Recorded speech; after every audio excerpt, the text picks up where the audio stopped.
Please welcome back our good friend, the director of the Cincinnati Zoo and Botanical Garden, Thane Maynard. Hey, Bob. How are you? You know what's funny? I was thinking you guys are all dressed up, maybe not like the old days. I think I've got the exact same clothes, so some things never change. That's like your uniform. Exactly. Yeah. But this is Cruncher, and Cruncher's a 2-year-old baby American alligator. You got to pet that now. You know, alligators have made a big comeback. There's a lot of species that were formerly endangered, and their numbers are way up. This animal is down to only 6% of its original population, but due to protection, starting in the 60s and 70s, they're now up to over 2 million in the wild. So their comeback is dramatic. Well, before you go on, do you remember the first time you were on this show? Well, I know I had a lot of hair. Now I have to wear a ball cap. Well, for those who didn't see, the first time he was on this show was like, I don't know, 20 years ago? Had to be. We brought a clip, so take a look at this. Thank you very much, and welcome back to the Midnight Hour. It's my pleasure to welcome our special guest from the Cincinnati Zoo. Please welcome Thane Maynard. Happy anniversary. Thank you.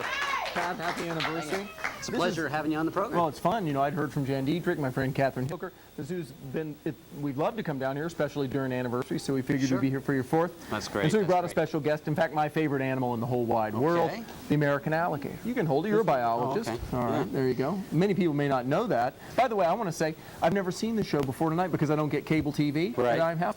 I'm going to have to get cable. This is the best thing since Wayne's World. Well, I appreciate that. Since Wayne's World. Yeah, great. I'm telling you. Wayne's World. Same animal, same uniform, I'm telling you. Well, you never age, you're ageless. We got old quick, that's what I say. What do you think? Yeah, those 2 young guys? Yeah.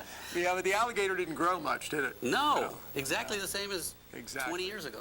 Well, if it were the same gator, it'd be as big as that one we have in our Manatee Springs building. Because, of course, though alligators grow slowly, they live a long time and they get really big. You know, the male will get to 15 feet long. Right. And so in 19 years, he'd have gotten big. But this one was hatched just 2 years ago, and they hatch out of a goose egg style egg, about that size, hard-shelled egg. And they're a neat animal, but that was fun then. That really was, and it's fun to be back. Well, but you're from Florida, so this is like your common. Well, it is animal. why it's my favorite animal, because when I was a kid, looking back now that there's so many, I'm lucky I grew up when I did, because we really did go out at night with flashlights and try to shine gators, and their eyes shine back bright red, and we really did jump in the water and catch the babies and throw them in the canoe. I'm telling you, if you did that now, buddy, when I've gone back to Florida, to my hometown, and you take a flashlight at night just from the dock or the shore, you cannot believe where you used to look and look and look and maybe not find any. Everywhere. Well, that's every good. golf course, every drainage ditch. And that's going to keep you from diving in. Well, in the dark, it's currently not a great idea to jump in a lake in the dark in Central Florida. Right. But you might not get killed, but you'd surely get scared. Oh, yeah. Yeah.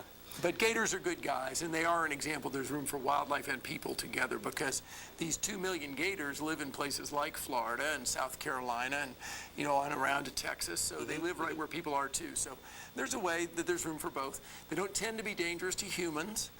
They can be really tough on small dogs because dogs are naive. You know, a wild animal knows not to get close to a gator or a skunk. Whereas a dog gets sprayed by a skunk or eaten by a gator because they don't know. Sure.